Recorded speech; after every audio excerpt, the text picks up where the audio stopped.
And now let us go through the most important part of Germanische Heilkunde, the five biological laws of nature. But first, what is a law of nature?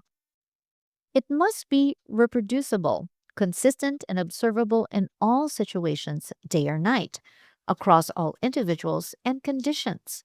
The iron rule of cancer must be reproducible, whether the individual is in conflict active phase or the healing phase.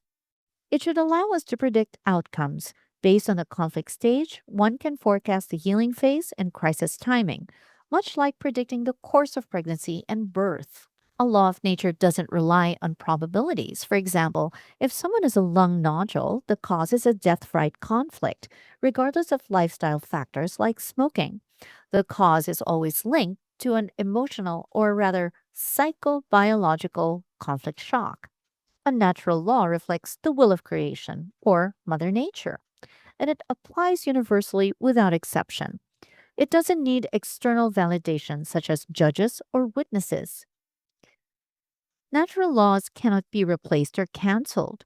They exist universally, much like gravity, which applies equally whether we're on the ground or in the air. Treatment must align with these biological laws. To heal, we must address the underlying conflict that caused the condition. Healing occurs naturally once the conflict is resolved, though sometimes it's necessary to manage the conflict load to prevent further difficulty. By adhering to these biological laws, Germanische Heilkunde provides a clear path for understanding illness and guiding therapeutic action based on the root causes of disease. The first biological law of nature, known as the iron rule of cancer, called iron because it is always true. Initially, Dr. Hamer believed this law only explained the cause of cancer, but he soon realized it also applied to other conditions like diabetes, paralysis, loss of smell, etc. These conditions, while not involving cell growth or loss like cancer, follow the same principle. Cancer is a replenishing process. In Germanische Heilkunde, the term cancer is avoided due to its anxiety provoking nature. Instead, these conditions are referred to as senseful biological special programs, or SBS. The first biological law of nature is known as the iron rule of cancer, and there are criteria. The first criterion is that every SBS arises with a DHS or Dirk-Hammer syndrome or biological shock or conflict shock that have to meet four criteria. It needs to be experienced as acute or highly dramatic, unexpected, it came from left field, it felt isolated. I'm all alone in this. And it made you feel caught off guard or caught on the wrong foot. I don't know what to do. I have to reiterate the being stressed or emotional do not qualify. There has to be an organ that responds to the emotional intensity. Without an organ, it is just an emotion. For example, if you're watching a very emotional, touching movie, that is just an emotion, but there is no organ stepping up to the plate. It has to be psychobiological in order to fit the criteria. You are not caught off guard or feel isolated when watching this movie, are you? So when people see that they are stressed or that it's emotions that cause the cancer, I always tell them not necessarily. Was it experienced as acute and highly dramatic?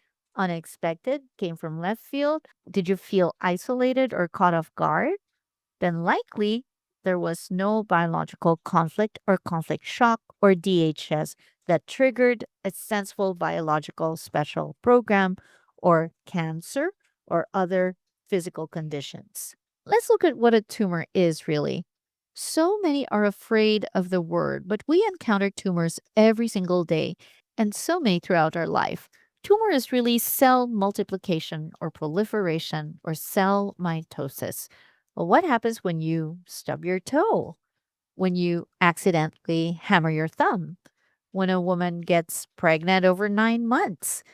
When a pimple is ready to pop, when you sprain your ankle and it inflames, when you get a black eye, Or when you accidentally cut yourself, there's inflammation. This is actually cell multiplication or proliferation and cell mitosis. Tumors are natural, and I like to look at it as a tumor wants you to see tomorrow. They are not there to destroy you or make you sick. They are there for your survival.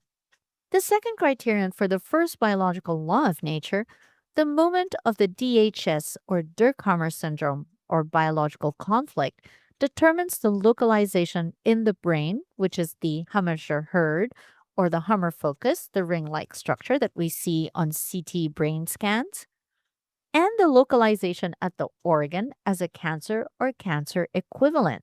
The third criterion states that the course of the senseful biological special program or disease is synchronous on the psyche brain organ from the DHS to conflict resolution to epicrisis in the healing phase to normatonia.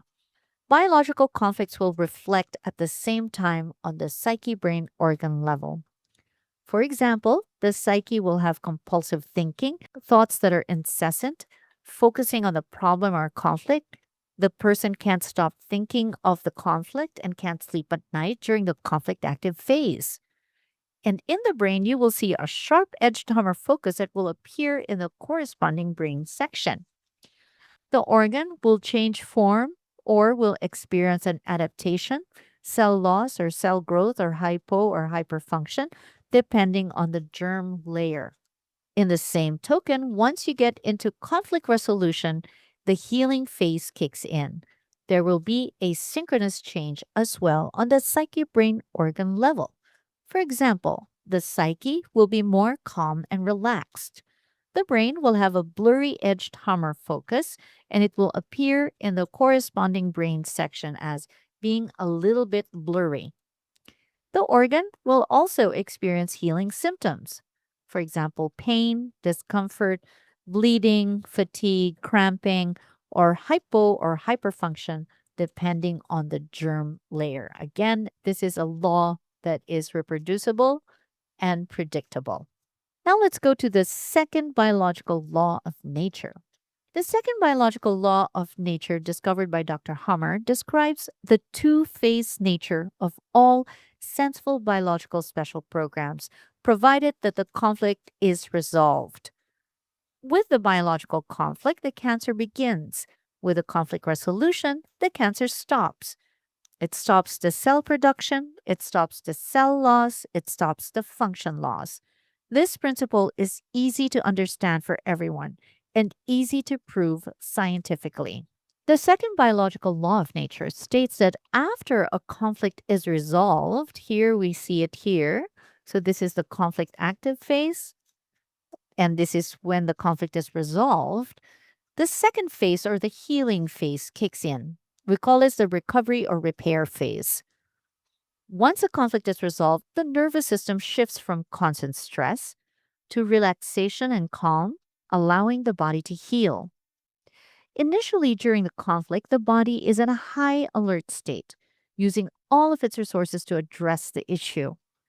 But with resolution, the body transitions to rest and recovery where healing occurs. This pattern applies to all biological programs, whether for conditions like cancer or simpler issues such as periodontitis.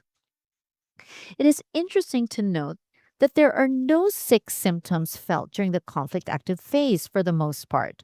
It happens beneath our awareness, and we don't feel any tissue change. But when we resolve the conflict and go into the healing phase, we experience sick symptoms: fever, rashes, inflammation, swelling, blood, pus, mucus. These are all labeled as "I'm sick." And 80% of diagnoses are made during the healing phase when you're already healing. Here's a picture of our circadian rhythm. When we are in normal health, in a state of eutonia, also known as normatonia, the body is in a state of perfect balance and health. This follows the natural day and night rhythms. Here is a picture of our circadian rhythm when we are in normal health, in a state of eutonia, also known as normatonia. the body is in a state of perfect balance and health. This follows the natural day and night rhythm. During the day, we are in a sympathetic state where the body is alert and active. Our stress mode for working, performing, or hunting, the blood vessels constrict, leading to cooler extremities.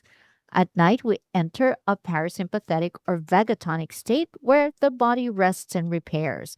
Blood vessels dilate, which leads to warmer extremities and recovery. During the day, you are working. This is when we are highly alert and we need to work for our living. And at night, everything that we worked off, all the muscles that we worked, we need to rest them and rebuild them at night. This is just the normal two-phase system of nature.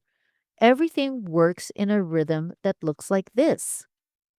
The vegetative nervous system, also known as the autonomic nervous system or ANS, has two main divisions: the sympathetic nervous system, which manages stress responses, or the parasympathetic nervous system, which controls rest and recovery.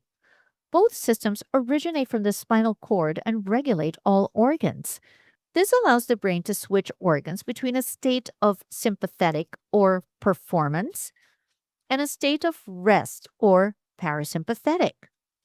Certain organs, like the brain, heart, and skeletal muscles, are known as ergotropic organs and are activated in stress states. In contrast, organs like the digestive system are referred to as trophotropic organs, are more active during rest. This involuntary system is not under our conscious control, meaning the so called diseases are often governed by unconscious processes rather than conscious decisions. In the second biological law of nature, it states that after a conflict is resolved, the body enters a second phase known as the healing or recovery or repair phase. Let's look at the second biological law of nature in action. Here, you're in Normatonia. You're walking down the street beside your friend and you're chatting and laughing together when, boom, your friend gets hit by a car. It's acute, unexpected, isolated, and caught off guard. You are in conflict active phase. You can't sleep, can't eat, you have cold hands and feet, there's centralization, you can't stop thinking about the problem. What's going on with my friend? How can I help my friend? Then finally, there's the ambulance that comes in. It removes the conflict. Your friend wakes up in the hospital and is A OK. Ah, now you can breathe a sigh of relief. Now you get into the healing phase, and based on which organ adapted or responded to the situation during the healing phase, you will feel sick symptoms. It could be an asthma attack, it could be a cold, mucus, fatigue, it could be not being able to breathe, having a fever. You have warm hands, warm feet. And this can go on for a few days to a few weeks, depending on how heavy the conflict load was or how long conflict activity was.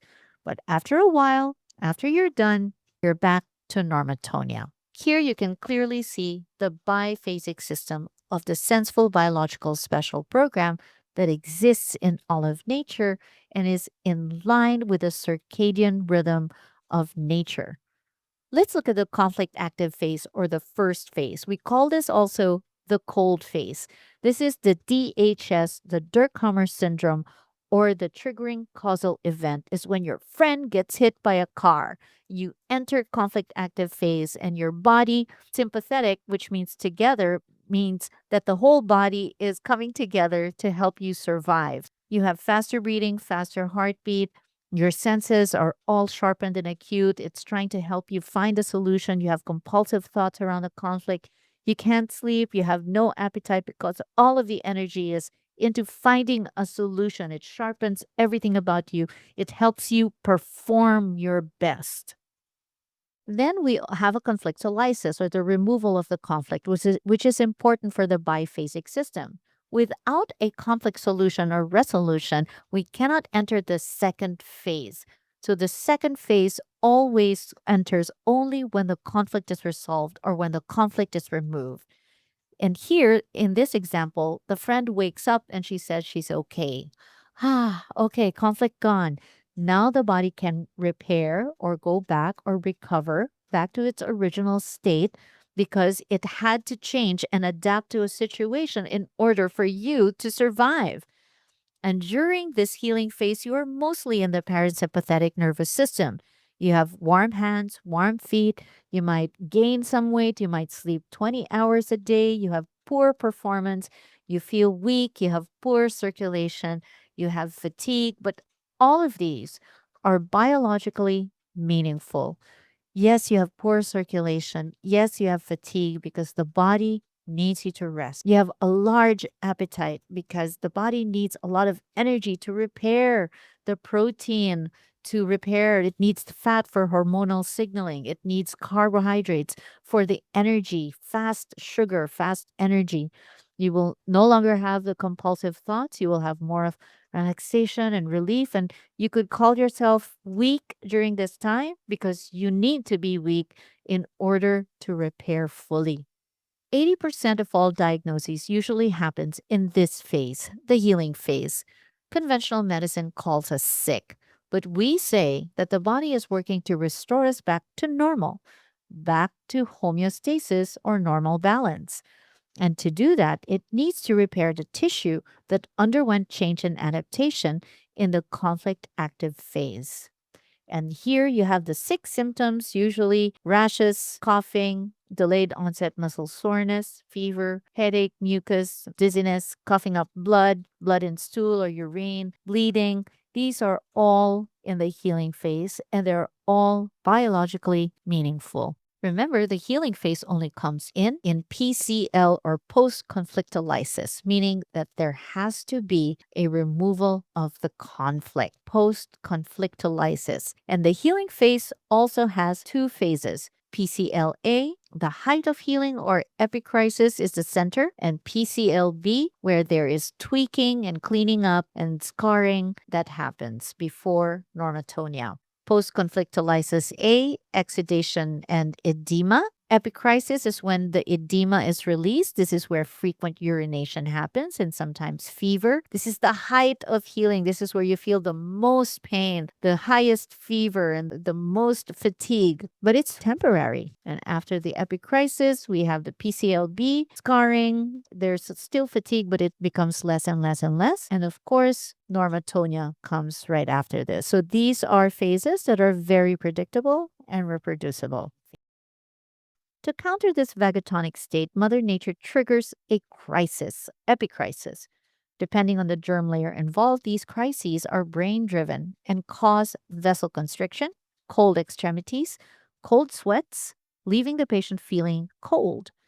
These crises can be brief or they can last for days, with pre, main, and post crises phases. Crises of the cerebral cortex are the most noticeable, presenting as migraines, headaches, fevers, heart attacks. The crisis helps steer the body back toward health. After the crisis, the edema is expelled, often causing frequent urination. Scarring begins in the brain and organ areas, marking the final healing phase. At the end, the patient recovers fully with only minor scarring remaining, signifying spontaneous healing, which is the ultimate goal of Germanische Heilkunde.